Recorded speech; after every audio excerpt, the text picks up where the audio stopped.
Like to welcome each and every individual to Top Gun Sales Training Boot Camp. And I don't know, do you all find things as interesting as I do?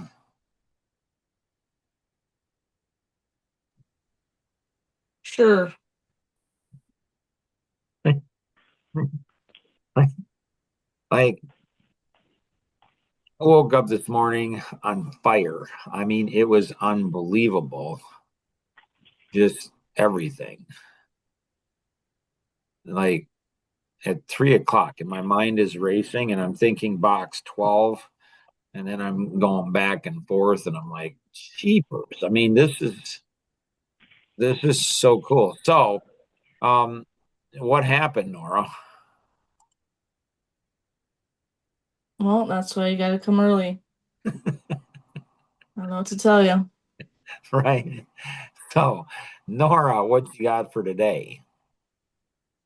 Yeah, okay, so how do you know how far to say push somebody in sales and then how far is too far? How do you know when to back down and how far to push?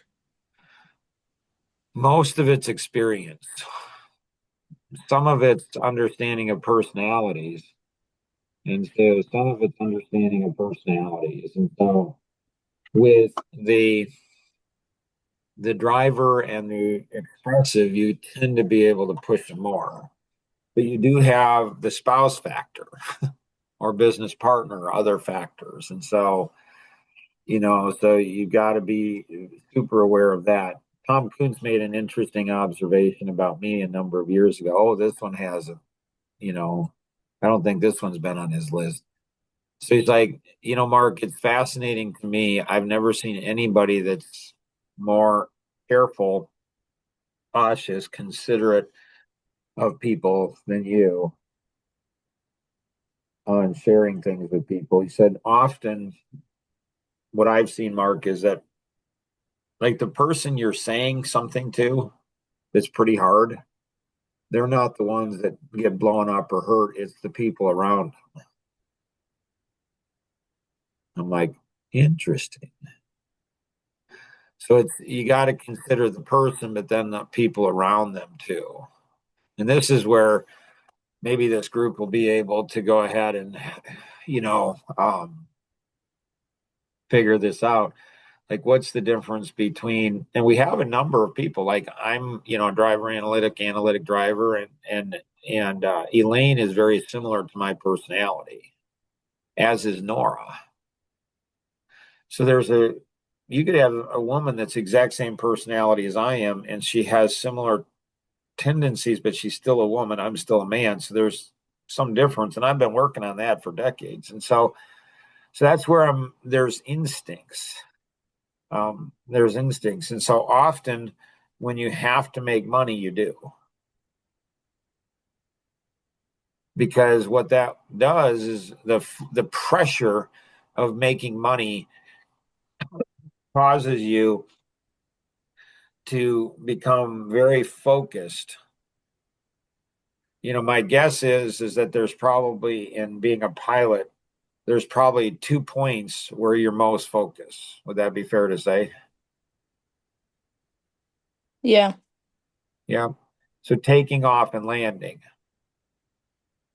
because you don't get a second try at that. Like if something doesn't work, you get one shot at it.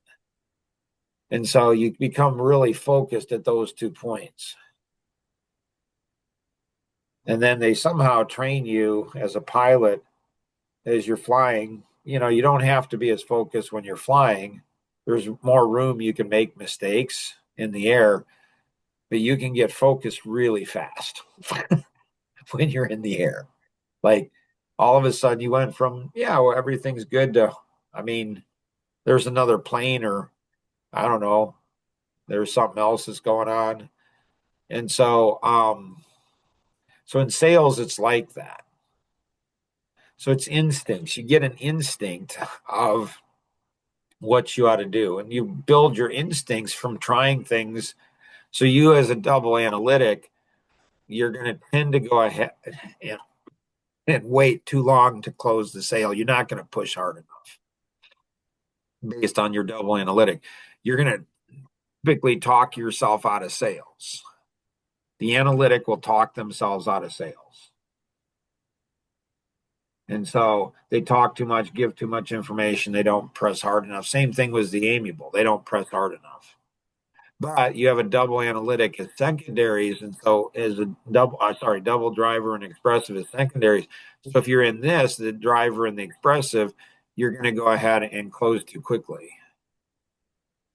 So you're like a chameleon. When you're hot, you're going to be really, really hot. When you're not, you're going to be really, really not. And so when you're in alignment, everything's going to go like everything's going to click for you. So yesterday we had a chance to go ahead and sell 2 Action Vision sales in one day. One didn't show up, still working on that. The other one we did, but he had second thoughts right afterwards. Yeah. Well, he asked for referrals or references, sorry. Yeah, so he's asking for references, and so he's having second thoughts. Those references could be the tipping point one way or another. So what I did, it's interesting. This was one of the advantages that I have because I know how to do the software. I'm glad I knew how to do the software. So I don't know, 8 o'clock, 9 o'clock at night, I go in and I go ahead and I go in and I change it.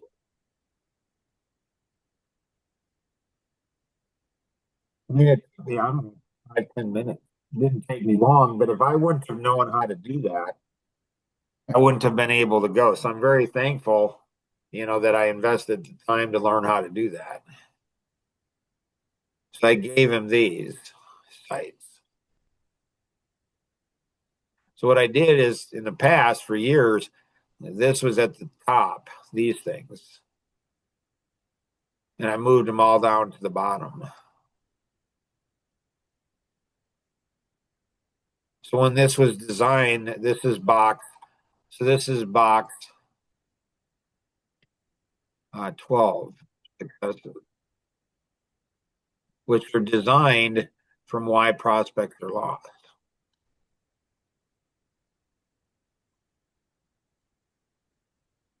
And so, questions?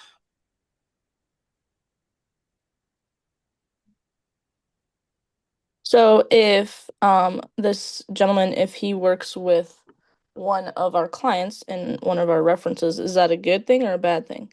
Or Right? neither? Well, this is where it's often good or bad.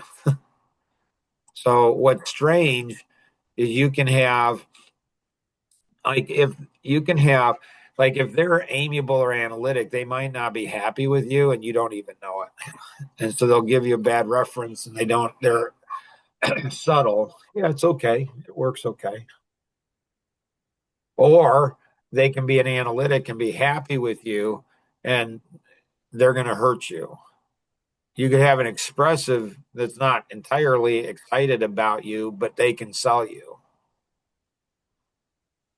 And so you want to control that as much as possible, which is why the references that you give, it's good to go ahead and have them have a written testimony that you give to them and say, hey, is this okay to send out? So most of the time, your references will go ahead and say, yeah, it's fine to do that. And so writing, a reference, a referral letter, writing that is an art and a science. This is what's going on here. This is what's going on here. And so being in sales, especially with a small company, is insane because you not only need to know how to do sales, but you need to know how to do marketing. You need to know how to do pre-sales. You need to know how to do servicing. You need to know how to do, client for life. You need to have some familiarity with everything. So this here, this here, 7 steps to success,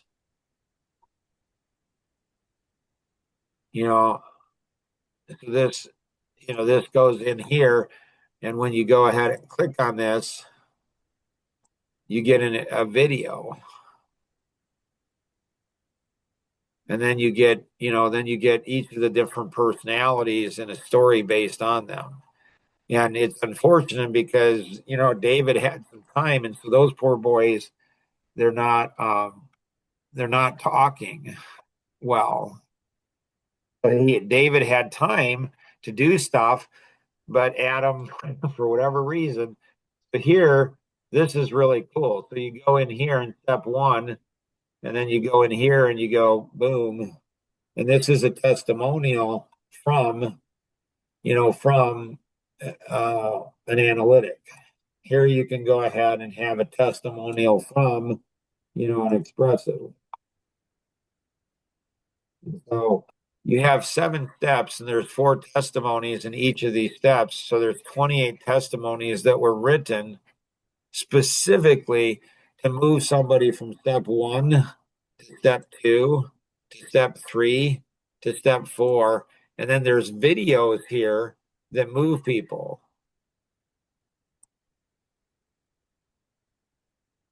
And so this is getting transferred from this older website to a new website. And so, it's fuzzy logic, Nora. It's using left side of the brain, right side of the brain to go ahead and do it. And you need to. I mean, the thing that's good about learning personalities is you can try stuff, and when it doesn't work, you have a much better idea. We often learn things that we shouldn't learn and don't learn the things we should.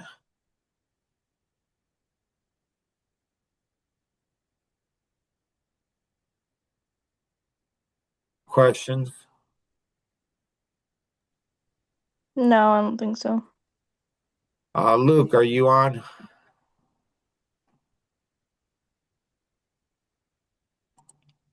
Yes. Anything you got, sir? Yeah, how do I plant seeds or sell myself to a group of people for the future? Right. It's asking questions. It's just like selling. It's asking questions. You're asking strategic, intentional questions that create curiosity for people to say, wow, that's a really good question. So in the Action Vision coaching, we all need to be familiar with the tools of the Action Vision. And so here we go to mind models. And then down here you have, the different mind models here. And then underneath, I don't know if you guys noticed this, but underneath there's a link to go ahead, and there's a link for coaching. Did you guys know this? No. So it'd be good to tell your Action Vision coaches this, because they may not know it either. So here, what you have is, we know, so you have the 4 different cheerleader coach, teacher coach, coach, and Navy SEALs coach. And so there's 10 levels in a dimension. 2 in the next dimension is higher than a 9 in the previous dimension. This is, let's say, where we're at. Now, we could be anywhere on this spectrum, but just let's say we're a 5.5. Okay. So this is me. This is where I'm at.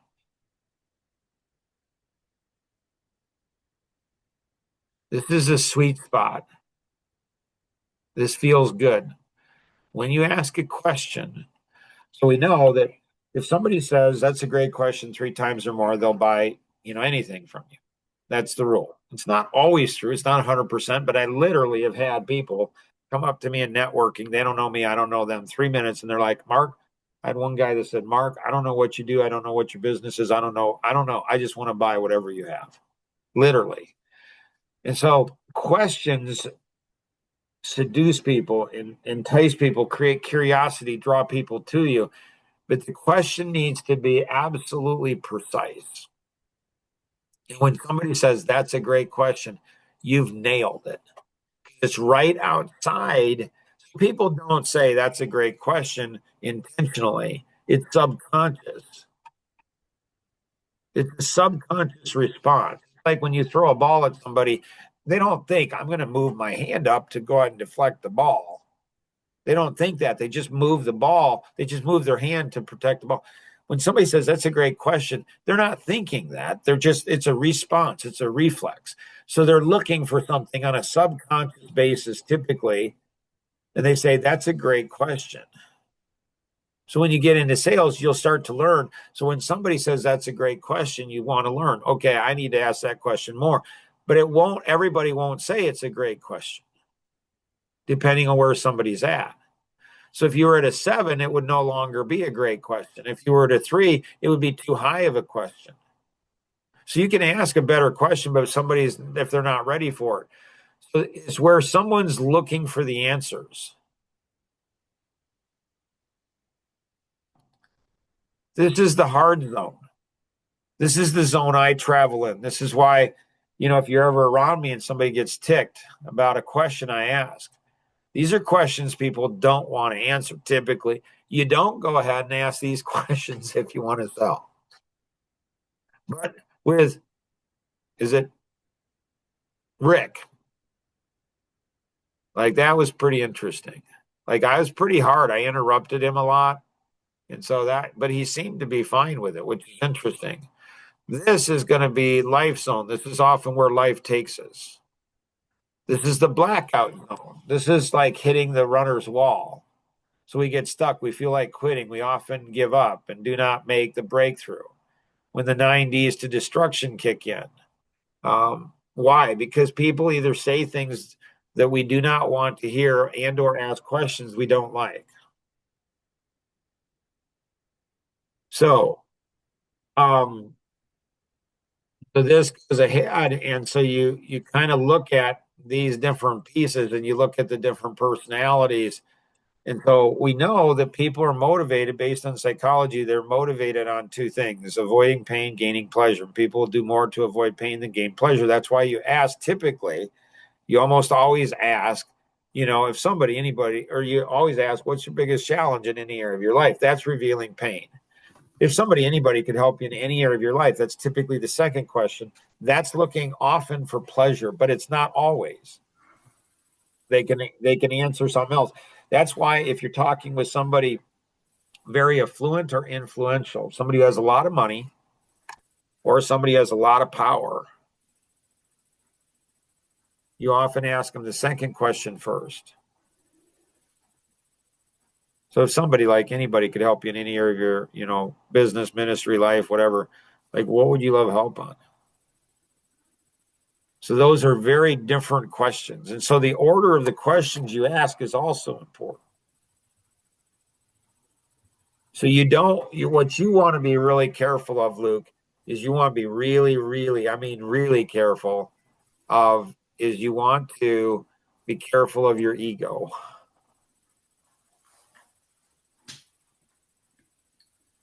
Okay. Because if you ask an ego question, that's not going to go well for you. Got you. So there should be some questions here.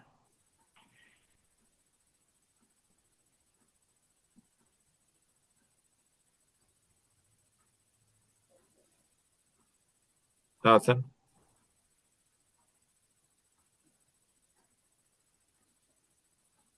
Really? None of you?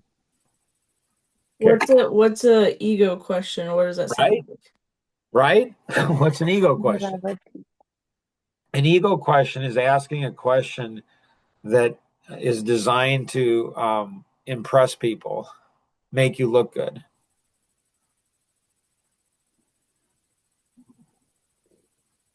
So it's not a sincere question. It's not looking to go ahead, and you're not looking to learn something, grow something, understand something. You're looking to either trip somebody up and hurt somebody, make them look bad so you can look good, or you're asking a question to make yourself look good.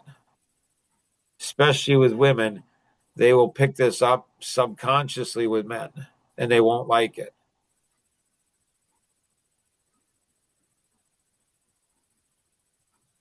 So it's to either make somebody look bad or to go ahead and make yourself look good, which is both kind of the same. Now, I mean, sorry, go ahead. that makes sense. I got to run. Yep. Becky, what Thanks. you got?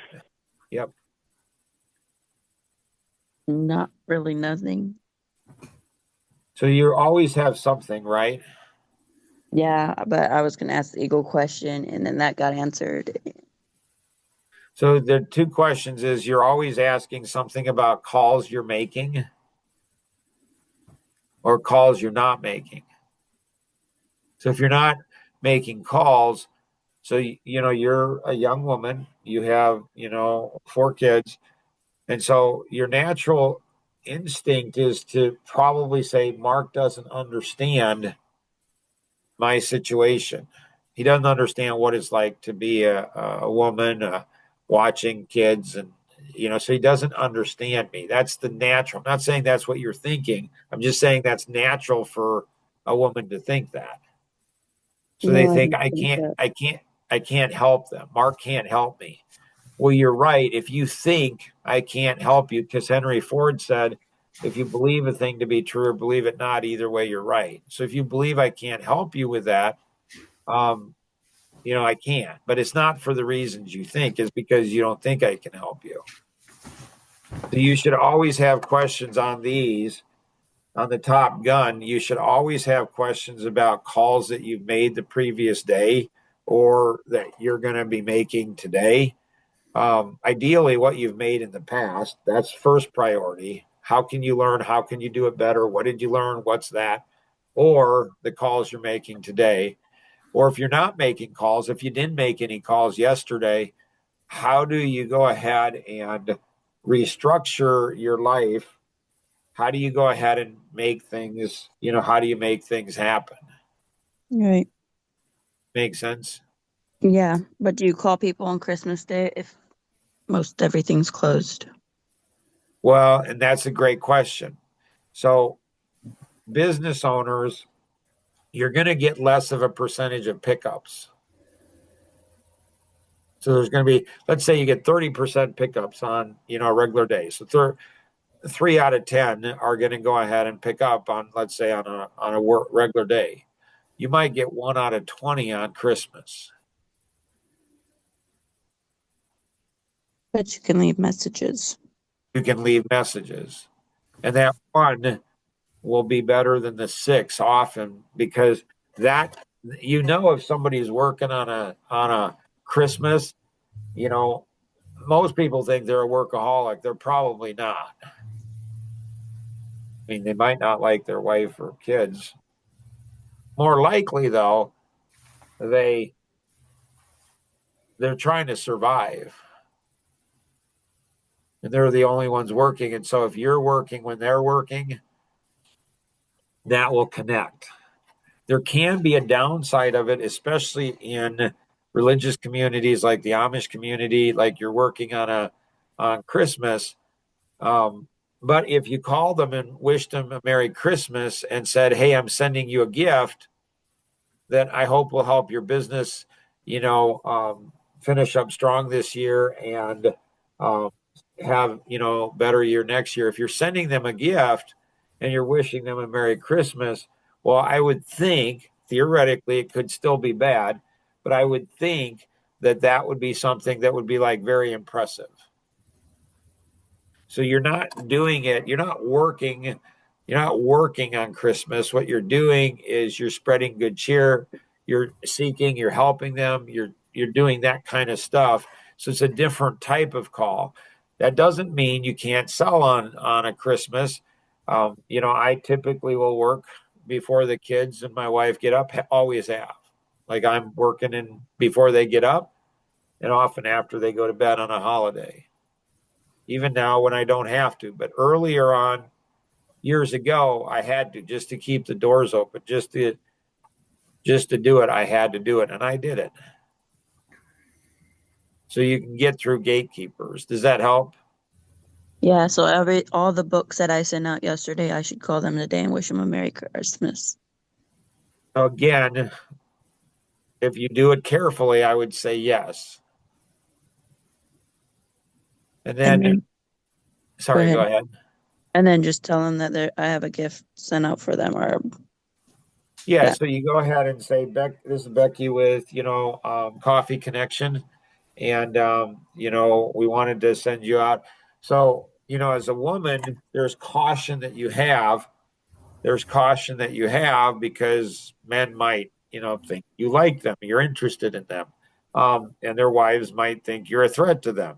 So you want to be careful. So if you say, this is Becky from Coffee Connection, and we wanted to, so if you say we rather than you, there's less chance for a misinterpretation of what's being communicated, which men are famous for misinterpreting everything, good or bad.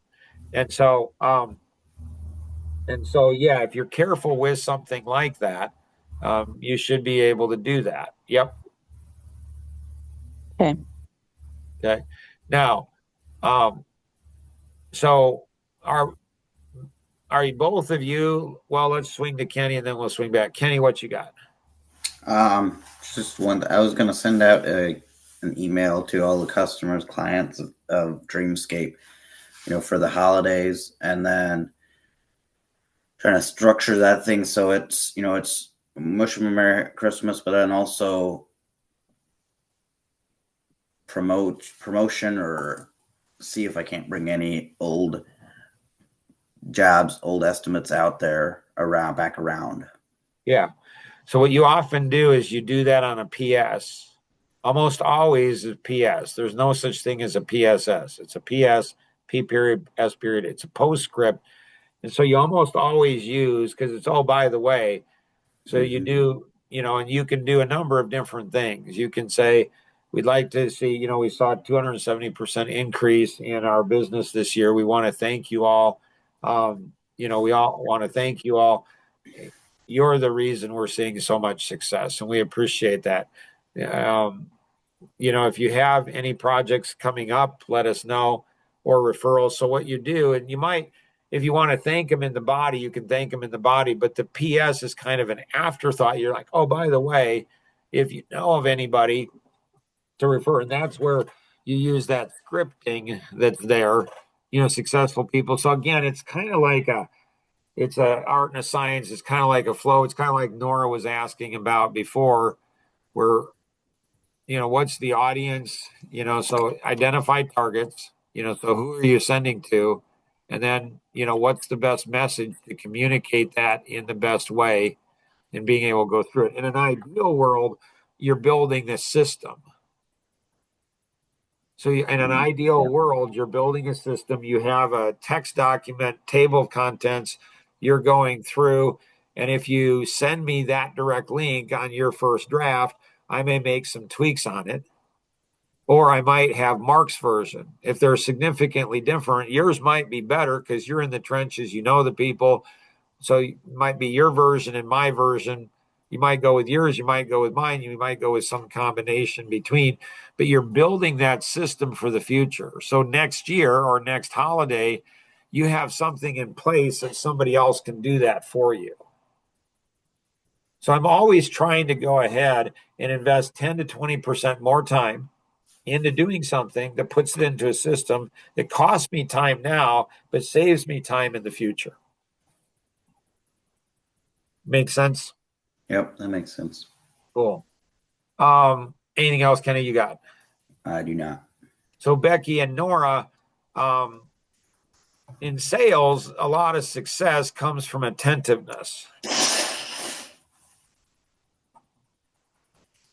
Okay.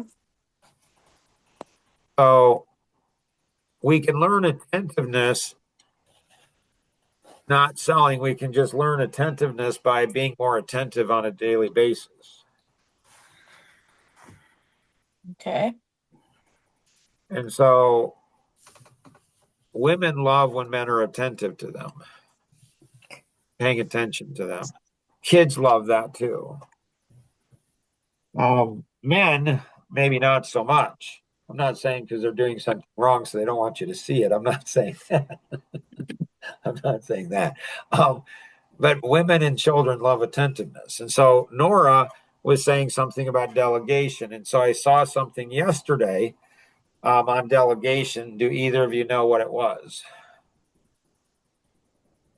No. The books? Okay. And what about the books?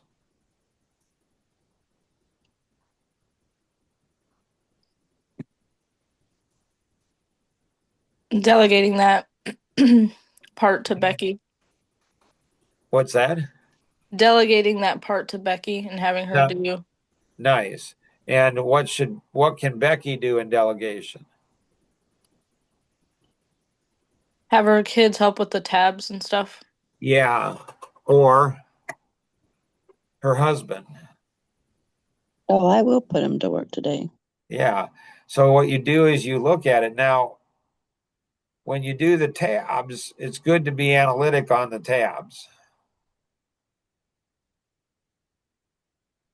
Right. You know, because it does actually make a difference, and the analytic will notice it. And did we send one out to each of us? Not I did not. yesterday. Okay. You want to send it out to each of us, and so we can actually experience it, touch it, feel it, how easy is it to open up. You want tabs that don't come open, but you don't want to have to go ahead and have a scissors to open it because it might tear it and I stuff. do have a question. Yep. So I use those tabs that Nora put on, Yep.